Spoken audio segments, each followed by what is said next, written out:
Good morning student. आज हम आपको बताना है ए और बी के बीच में नेट रेजिस्टेंस कितना है। ए और बी के बीच में नेट रेजिस्टेंस कितना है। तो बेटा निकालना ए और बी के बीच में नेट रेजिस्टेंस।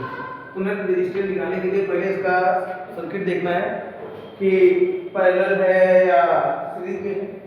बेटा हम लोग ऐसे चलते हैं इधर नीचे की ओर, ऐसे बेटा नीचे की ओर चलते हैं, नीचे चलते हुए यहाँ पे चले जाते हैं। यहाँ तो बेटा कोई रेजिस्टेंस नहीं मिलता, इधर नीचे चलते हुए चले आते हैं, यहाँ तो कोई रेजिस्टेंस नहीं मिलता है। मतलब बेटा इन दोनों के बीच का पोटेंशियल जितना पेपर है उतना ही इस पॉइंट पे रहेगा। मतलब दोनों का पोटेंशियल यहाँ तक सेम है। एक का पोटेंशियल यहाँ का पोटेंशियल बेटा सेम हो गया। तो ऐसे बच्चा हम लोग ऊपर की ओर चलते हैं, ऊपर की ओर बेटा चलते हुए चले आते हैं, यहाँ तक कोई भी रेजिस्टेंस नहीं मिलता है। तो बेटा एक का पोटेंशियल और इस पॉइंट का पोटेंशियल बिल्कुल सेम है।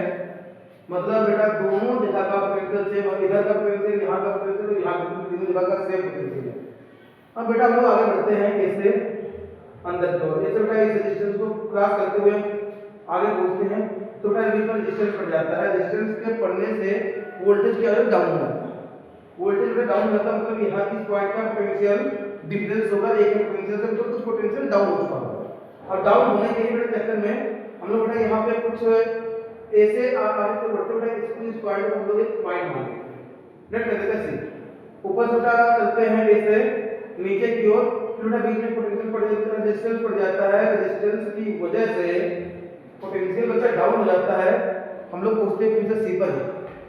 फिर से बेटा ऐसे कैसे चलते हैं, फिर से सी पर पहुंचते हैं, पोटेंशियल बीच में डाउन हो जाता है ड्यू टू रेजिस्टेंस। अब बेटा हम लोग उसका सर्किट डायग्राम बनाते हैं।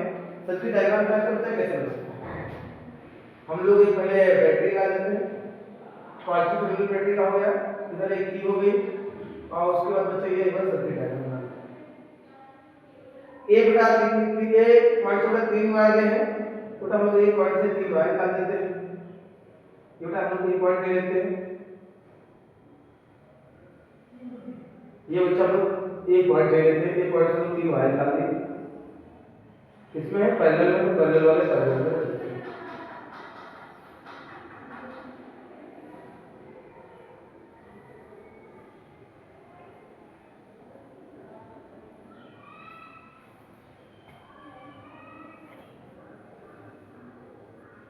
जहां बेटा तीनों मिलते हैं वहां पे एक पॉइंट बना था, उसको हम पॉइंट है सी पॉइंट लोगों ने लेट किया था।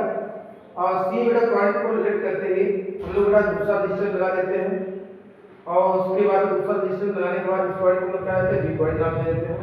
तो इसको बेटा हम लोग क्या कहते हैं सर्किट से मिला देते हैं। हमें ए और सी के बीच का बेटा क्या फाइंड करना है, ए और सी के बीच का फाइंड करना है नेट रेजिस्टेंस। ए और सी के बीच में कितने हैं, ये तो बेटा रेजिस्टेंस कितने हैं आर आर होंगे।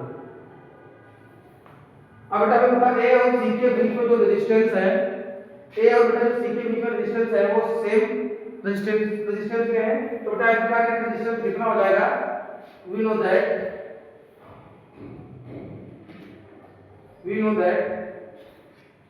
R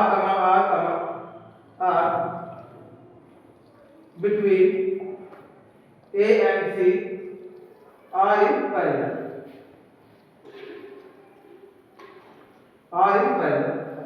पैरेलल होने की वजह से बेटा इनका नेट रेजिस्टेंस हो जाएगा दो तीनों के बीच का R/3।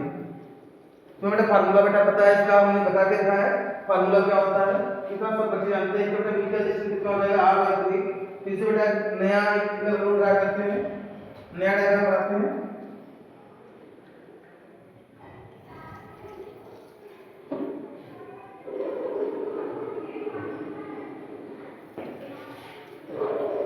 ये बच्चा हो जाता है R/3 और ये हो जाता है डिस्टेंस R।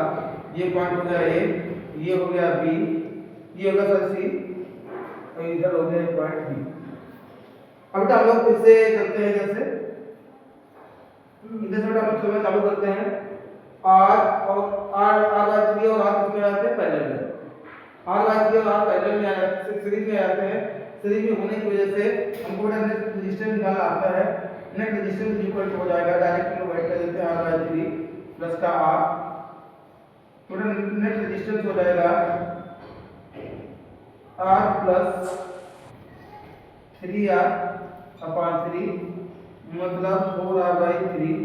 नेट रेजिस्टेंस कितना आ जाता है तीनों के बीच का 4r/3 लिख देते हैं आंसर में। सो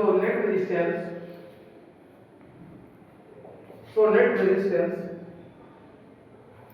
between A and B is 4r/3.